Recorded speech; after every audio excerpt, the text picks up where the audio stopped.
Good day everyone. I am Romela Serrano, your discussant at this moment. So my topic is about Chapter 18, the Contemporary Western World. Section 3, Europe and North America, and Section 4, Western Society and Culture. So first, I will discuss the Section 3, Europe and North America. So, winds of change in Western Europe. Between the early 1950s and late 1970s, Western Europe experienced virtually full employment. An economic downturn, however, occurred in the mid 1970s and early 1980s. Both inflation and unemployment rose dramatically. Undoubtedly, a dramatic increase in the price of oil following the Arab-Israeli conflict in 1973 was a major cause for the downturn. Eastern Europe continues to be heavily affected by Mikhail Gorbachev's effort to reform both Soviet domestic life and Soviet foreign relations. There was mixed and extraordinary movement within the Eastern Bloc in the course in 1988, as some governments began to accept the implication of his preachings on reform, while others saw this as threatening stability or regime survival, and opposition to the possibilities of reform began to cover. So next, the uncertainties in France. France's deteriorating economic situation in the 1970s caused a shift to the left politically. By 1981, the Socialists had become the chief party in the National Assembly. The socialist leader, Francois Mitterrand, was elected president. Mitterrand initiated a number of measures to aid workers: an increased minimum wage, a 39-hour work week, and higher taxes for the rich. The socialist government also nationalized or took over major banks, the steel industry, the space and electronics industries, and insurance firms. Socialist policies, however, largely failed to work and France's economic decline continued. In 1993, French unemployment stood at 10.6%. In the election in March of that year, the Socialists won only 28% of the vote. A coalition of conservative parties gained 80% of the seat in the National Assembly. The move to the right in France was strengthened when the conservative mayor of Paris, Jacques Chirac, was elected president in May 1995. Next, from West Germany to Germany, the first Social Democratic Chancellor of West Germany was Willy Brandt. In December 1972, Brandt signed a treaty with East Germany that led to greater cultural, personal, and economic contacts between West and East Germany.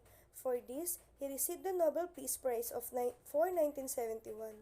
In 1982, the Christian Democratic Union of Helmut Kohl formed a new, more conservative government. Kohl was a smart politician who benefited greatly from economic boom in the mid-1980s. Then events in the East Germany led to the unexpected reunification of two Germanys in 1990. With the population of 79 million people, the new Germany became the leading power in Europe. Next, the Great Britain and the Chancellerism. Between 1964 and 1979, Great Britain's Conservative Party and Labour Party alternated being in power. In 1979, the Conservatives came to power under Margaret Thatcher. One problem both parties had to face was the intense fighting between Catholics and Protestants in northern Ireland. An ailing economy and frequently labor strike were two other issues that government struggled to solve. Thatcher pledged to limit social welfare, restrict union power, and end inflation, although she did not eliminate the basic parts of the social welfare system. She did break the power of the labor unions and control in inflations. Thatcher dominated British politics in the 1980s. Only in 1990 did labor fortunes seem to revive. At that time, Thatcher's government tried to replace local property taxes with a flat rate tax payable by every adult. So, in 1990, anti-tax riots broke out. Thatcher's popularity fell to an all-time low and she resigned as Prime Minister. So next, the U.S. domestic scene. With the election of Richard Nixon as president in 1968, politics in the United States shifted to the right. Economic issues became the focus of domestic politics by the mid-1970s. Nixon and Watergate. In his campaign for the presidency, Nixon believed that law and order issues and a slowdown in racial desegregation would appeal to Southern whites. The South, which had once been a stronghold for the Democrats, began to form a new allegiance to the Republican Party. So, as a president, Nixon began to use illegal methods to gain political information about his opponents. Nixon led to the Watergate scandal. A group of men working for Nixon's re-election campaign broke into the Democratic National Headquarters. So Nixon repeatedly lied to the American public about his involvement in the affair. Secret tapes of his own conversation in the White House, however, revealed the truth on August 9, 1974. Nixon resigned the presidency rather than face possible impeachment. Next, the Carter administration. Jimmy Carter served as the 39th President of the United States from 1977 to 1981. He was awarded the 2002 Nobel Peace Prize for work to find peaceful solution to international conflicts, to advance democracy and human rights, and to promote economic and social development. By 1980, the Carter administration was faced with two devastating problems. Vice President Gerald Ford became president when Nixon resigned, only to lose in the 1976 election to the former governor of Georgia Jimmy Carter. By 1980, the Carter administration was faced with two devastating problems. First, high rates of inflation and a noticeable decline in average weekly earnings were causing a drop in American living standard. Next, the Reagan Revolution. Ronald Reagan entered the White House in 1981 with strongly conservative values but experience in moderate politics. He appealed to moderates and conservatives anxious about social change and the seeming loss of American power and influence on the world stage.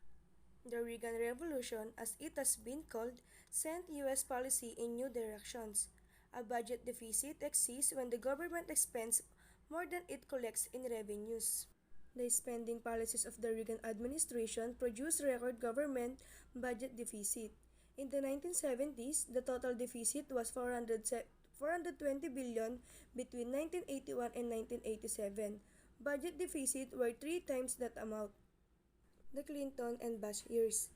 George Bush, Reagan's vice president, succeeded him as president.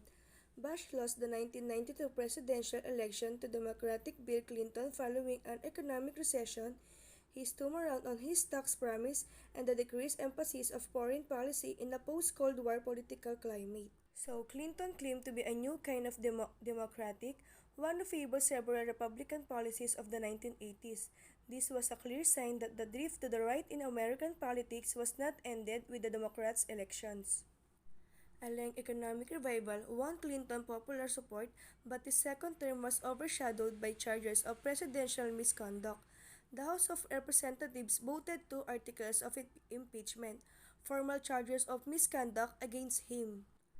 After a bitter partisan struggle, he was acquitted in the Senate.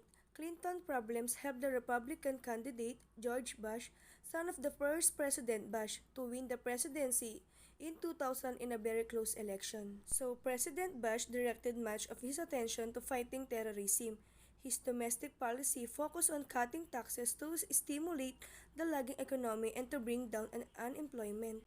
So lastly, in the section 3 is Canada. During a major economic recession in Canada in the early 1960s, the Liberals came into power.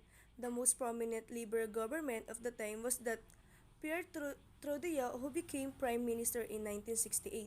Pierre, he became from a French-Canadian background.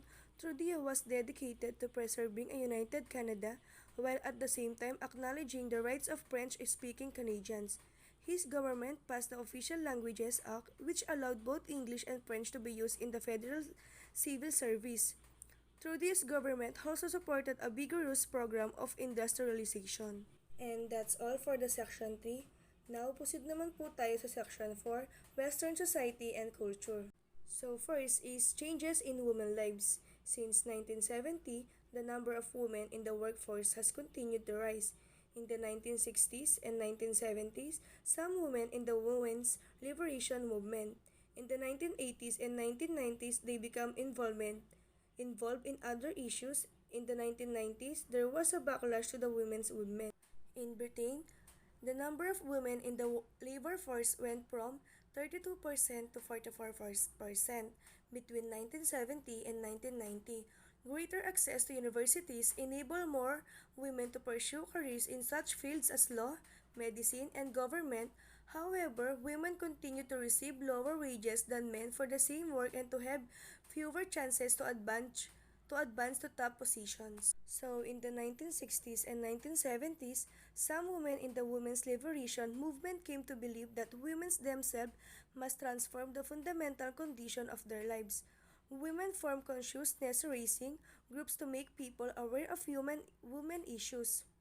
So, gender stereotyping, contraception, and social and economic equality were a few of the issues that became politicized. During this time in the United States was passed giving legal support to equal pay for equal work for women. As more women became activists in the 1980s and 1990s, they became involved in the other issues. To affect the political environment, some women joined the anti-nuclear movement in 1981. A group of women protested American nuclear missiles in Britain by changing themselves to the fence of an American military base. Other feminists focused on the changing cultural attitudes through university programs in women's studies or work from environmental causes. Next, the growth of terrorism. Acts of terror have become a regular aspect of modern Western society.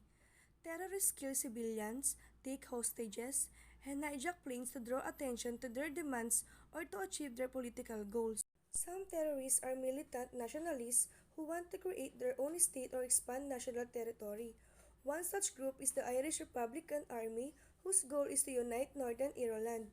Currently, governed by Great Britain with the Irish Republic, since the 1970s, have been responsible for the deaths of thousands of people. Some terrorism, state-sponsored terrorism, occurs when one state openly supports terrorism against another. Militant governments in Iraq, Syria, and North Korea have practiced this kind of terrorism. It is also true that some states may secretly finance of organization or provide a safe place for terrorists to hide or train. Next is the science and technology. Science and technology are important forces for change in today's world. Scientific achievements since World War II have revolutionized people's lives.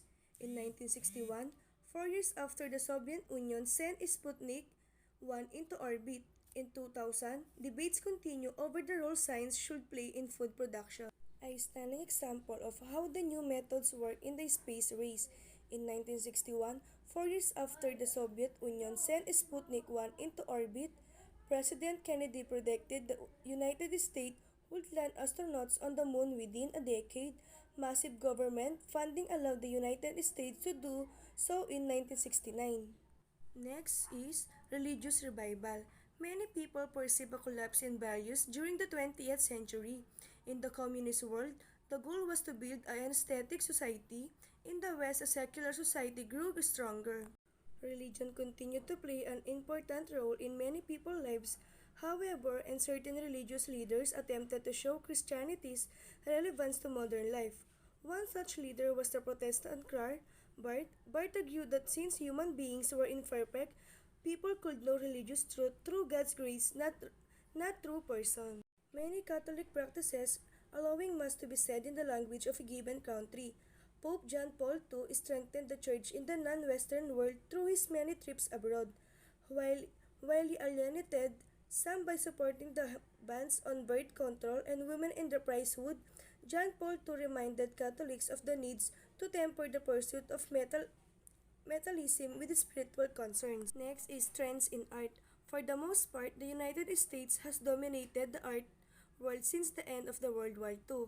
Such artists as Jacques Pollock conveyed emotion and feeling and were the less concerned about representing subject matter.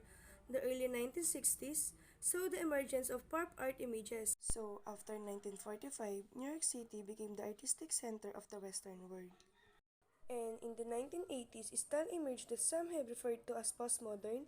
Postmodernism is marked by a revival of traditional elements and techniques, including not only traditional painting styles but also traditional crafts.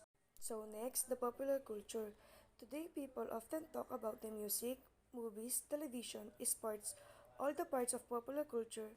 The United States has been a powerful force in shaping popular culture. It has often been called cultural imperialism. In 1923, the New York Morning Post noted that the film is to America what the flag was once to Britain. The United States has also dominated popular music since the end of World War II. Jazz, blues, rhythm and blues, rock and rap have been by far the most popular music forms in the Western world. When American popular music spread to the rest of the world, it inspired artists to transform the music in their own way. And in the 1950s, American figures such as Chuck Berry and Elvis Presley inspired the Beatles and the other British performers. And between music videos and computer technology, consumer access to a variety of artists and musical genres has grown tremendously. An increasing number of performers are moving beyond regional boundaries to develop international audience. And that's all my report. Thank you for listening.